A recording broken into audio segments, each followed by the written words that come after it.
Hello everybody, Mannix here. Going to be doing a knife review on a super cheapie. This is an Ozark trail knife, and you can get these at Walmart for $3.87. That is $3.87.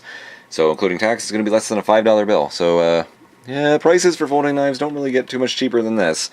And that's the main thing about these Ozark trails, is that the price point. They're so ridiculously cheap. As for the quality, they're about half the time they're good for the money, but the other half of the time they're just kind of just almost worthless pretty much, even for that price. This one is a middle ground. I can't remember the name. There was an Ozark trail knife I had that was absolutely just amazing. It was tan. I'm going to roll on a picture right now. It had a stonewash blade, really good lockup. I think everything about it was just amazing. It was easily, it could have been like a $25 to $30 knife, and they were charging it for less than $5. That was absolutely out of this world. That was a good knife. And they have a handful of others. For the most part, the other ones I've tried, they kind of flimsy lockups, just not good blade steels, and just in general, or not very comfortable, not very good in general. This one's pretty good for the money. This is one of the better ones, I guess, but not my favorite out of all of them, but one of the better ones. So as far as prices go, you have the couple $100 customs, and you got like the semi-customs, or like $200 to $300, and then you have like the the high quality US made knives. It could be anywhere from like 150 to $200, like a lot of bench made models and stuff. Beneath that, you have like the sub $100, like $50 to $100 knives that they're still manufactured in sometimes overseas, sometimes in the US, but you get some good quality there, like a lot of the Cold Steels, a lot of the Spydercos, the Kershaws, not the Kershaws so much, the CRKTs maybe, and some SOGs. And then below that, you got like anywhere from like the $30 to $50 range. That's when we start talking about, more Kershaw. The cheaper lines that Cold Steel has, the cheaper lines Spyderco has, they're still good knives, they're functional. Below that, you have the Sanren Moos, you have the Enlins, the Bees, the Gonzos, stuff of that nature. And beneath that, you have the M-Techs, or like the $10 knives. And then beneath that, you finally have the sub $5 knives that are just, sometimes they can compete to the $20 to $30 range. Other times they are exactly what their price point is at, and that's what their quality level is. So anyway, let's get on with the review. It's not going to be a very long one because there's not a whole lot to talk about. I just got this for my sister. They sell this in the pink, and they also sell it in the it's almost like a turquoise color, light blue, like bluish green, whatever that is.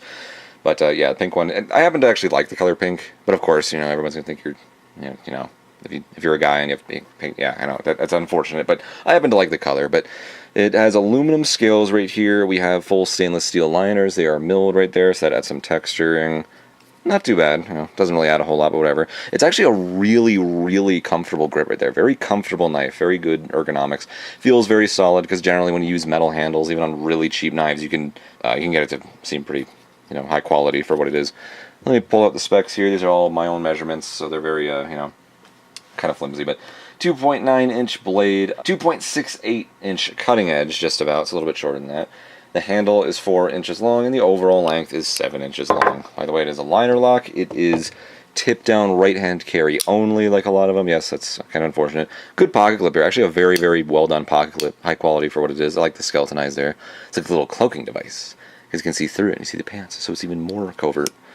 Very smooth action on this one, actually. Very, very smooth. Nice lockup, nice little click to it, but I'm going to talk about this liner in just a bit. Some of you already know what's wrong with it. Good thumb studs, very good thumb studs. They're cylindrical and they taper slightly at the top. That's how you do it. Blade shape is pretty cool. It's a drop point. Kind of fat. Not a great piercer, but, it's kind of I think that's a flat grind. It might be a hollow grind. Yeah, I think it's hollow grind. It doesn't really matter that much, though. I love the color on this. Like, anodized aluminum scales are always really cool. You can get really vibrant colors out of them for very cheap. So, it's kind of it's pin construction, so it's very elegant. It's thicker. It's very hand-filling. I like this choil right here. I like this curvature here. Simple design, very comfortable. Not too much I can say negative about the grip it has. It's, textured enough, I guess, for a metal knife. The biggest issue comes from this lockup, though. Now, this is how it looked when I bought it. I remember I looked through all of these models, and including the blue ones. They all looked like this. The liner lock was all the way to the right. It was it's at 100%, basically. So basically, liner locks, and locks in general, but liner locks specifically, have sort of like a life bar. Like, they'll start out somewhere over here, and that's your percentage. And then, like, the more and more the metal gets grinded away as you open and close it, open and close it, open and close it, eventually it slowly starts to, like, what's the word I'm looking for? It self-adjusts. It self-adjusts for the damage that it took, and it compensates. Once it gets to the very end, though, it has nowhere else to go. It can't slide down there anymore. So what does it do? Instead, it just, as it grinds away more and more metal, when it's reached 100% life, you'll start getting blade play. There's a little bit of room for that blade to move, just a hair, but it's there. Up and down play is not a good thing. This isn't the worst I've seen. I mean, you really don't want to be using a knife if you're actually shaking it. The blade can actually move around, but if you have to push it, if you're like, whatever. So my point is, their liners are, I guess it's just a poor heat treatment, and that just really shows with this model specifically. I'm not really sure why. It's funny to me because I'm sure they all come out of the same factory, but some of their knives, even at the same exact price point, just don't have issues like that. They have amazing, they have good heat treatments for what they are for less than $5. This is an example of a knife that does not have that. Now, if you're just giving this to someone as a gift who's not really a knife person, but they would like to have one and maybe want to give them appreciation for it, sure, it's good for that. Less than $5, yeah, that's nothing. That's literally nothing. That's ridiculously cheap. And the lockup is good enough for that. They're not going to notice that, oh no, there's blade play. They're going to think, oh, that's what knives do. If they actually did this for some reason, oh, all knives are that way, right? It's like, they don't really know the difference between a really high quality knife and a really low quality knife. And this still will open, it still locks, it still cuts stuff, it still carries fine. It's just, for $5, there's not really a whole lot you can be complaining about. It's just ridiculously, ridiculously cheap. Blade steel's not good. Won't retain an edge very long, doesn't even get that sharp, and it's somewhat difficult to get sharp. It's just a bad steel. But what do you expect for less than $5, right?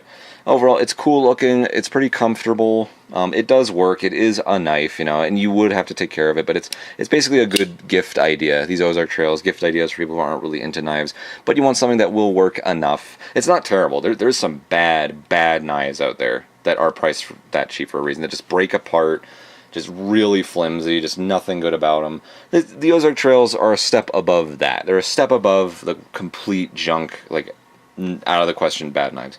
Lanyard hole, by the way, but it's kind of a sloppy design. I don't like when they do this with the pillar construction knives. It's a lanyard hole, but there's no, like, pillar in between. There's no, like, tube. You just kind of have to, like, I don't know. It's not really a big deal. It's just a personal preference of mine.